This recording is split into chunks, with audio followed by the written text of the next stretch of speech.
ಉತ್ತರ ಕನ್ನಡವನ್ನ ಕಾಶ್ಮೀರ್ ಆಫ್ ಕರ್ನಾಟಕ ಎಂದಿದ್ದಾರೆ ರವೀಂದ್ರನಾಥ್ ಠಾಗೂರ್ ಅವರು. ಕಾರವಾರ ಸಮುದ್ರ ತೀರದ ಅನಂತತೆ ನಮ್ಮನ್ನು ಅದರಲ್ಲಿ ಕಳೆದು ಹೋಗುವಂತೆ ಮಾಡುತ್ತದೆ ಎಂದು ಅಲ್ಲಿನ ಸಮುದ್ರ ತೀರವನ್ನ ವರ್ಣಿಸ್ತಾರೆ. ಕಲೆ ಮತ್ತು ಸಾಹಿತ್ಯ ವಿಚಾರದಲ್ಲೂ ಉತ್ತರ ಕನ್ನಡ ಎತ್ತಿದ ಕೈ. ಅನಂತ್ ನಾಗ್, ಶಂಕರ್ ನಾಗ್, ಗೌರೀಶ್ ಕಾಯ್ಕಿಣಿ, ಜಯಂತ್ ಕಾಯ್ಕಿಣಿ, ದಿನಕರ್ ದೇಸಾಯಿ ಇವರೆಲ್ಲ ಇದೇ ಜಿಲ್ಲೆಯವರು. ಉತ್ತರ ಕನ್ನಡದಲ್ಲಿ ಐತಿಹಾಸಿಕವಾಗಿಯೂ ಪ್ರಮುಖ ಸ್ಥಳಗಳಿವೆ. ಕದಂಬರ ರಾಜಧಾನಿಯಾದ ಬನವಾಸಿ ಕೂಡ ಇಲ್ಲೇ ಇದೆ. ಶಿವನ ಜನ್ಮಸ್ಥಾನವಾದ ಗೋಕರ್ಣ ಕೂಡ ಉತ್ತರ ಕನ್ನಡದಲ್ಲೇ ಇದೆ. ಗೋಕರ್ಣ ಅಂದ್ರೆ ಹಸುವಿನ ಕಿವಿ ಅಂತ ಅರ್ಥ. ಪುರಾಣಗಳ ಪ್ರಕಾರ ಶಿವ ಹುಟ್ಟಿದ್ದು ಗೋವಿನ ಕಿವಿಯಲ್ಲಿ, ಅಂದ್ರೆ ಗೋಕರ್ಣದಲ್ಲಿ.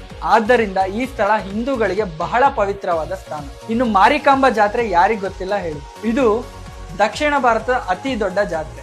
ಇದು ನಡೆಯೋದು ಕೂಡ ಇಲ್ಲಿನ ಶಿರ್ಸಿಯಲ್ಲಿ. ಉತ್ತರ ಕನ್ನಡದ ಕಾಳಿ ನದಿ ಮೇಲೆ ಕಟ್ಟಿರೋ ಸೂಪರ್ ಡ್ಯಾಮ್ ಕರ್ನಾಟಕದ ಟಾಲೆಸ್ಟ್ ಡ್ಯಾಮ್. ಇನ್ನು ಕಾರವಾರದ ವಾರ್ಶಿಪ್ ಮ್ಯೂಸಿಯಂ ನಲ್ಲಿ 1971ರ ಇಂಡಿಯಾ ಪಾಕ್ ಯುದ್ಧದಲ್ಲಿ ಉಪಯೋಗಿಸಿದ INS ಚಾಪಲ್ ಕೂಡ ನೋಡ್ಬೋದು. INS ಕದಂಬ ಎಂಬ ಇಂಡಿಯನ್ ನೇವಿ ಬೇಸ್ ಕೂಡ ಕಾರವಾರದಲ್ಲೇ ಇದೆ. Dandeli, Sahasralinga, Yana caves, Mahabaleshwar temple, Mirjan fort, Idagunji Ganesha, ಹೀಗೆ ಹೇಳ್ತಾ ಹೋದ್ರೆ ಲಿಸ್ಟೇ ಮುಗಿಯಲ್ಲ. ಹೆಜ್ಜೆಗೊಂದು ಪ್ರವಾಸಿ ತಾಣಗಳಿವೆ. ನಿಮ್ಗೆ ಉತ್ತರ ಕನ್ನಡದಲ್ಲಿ ಯಾವ ಊರು ಇಷ್ಟ? ಕಮೆಂಟ್ ಮಾಡಿ ತಿಳಿಸಿ.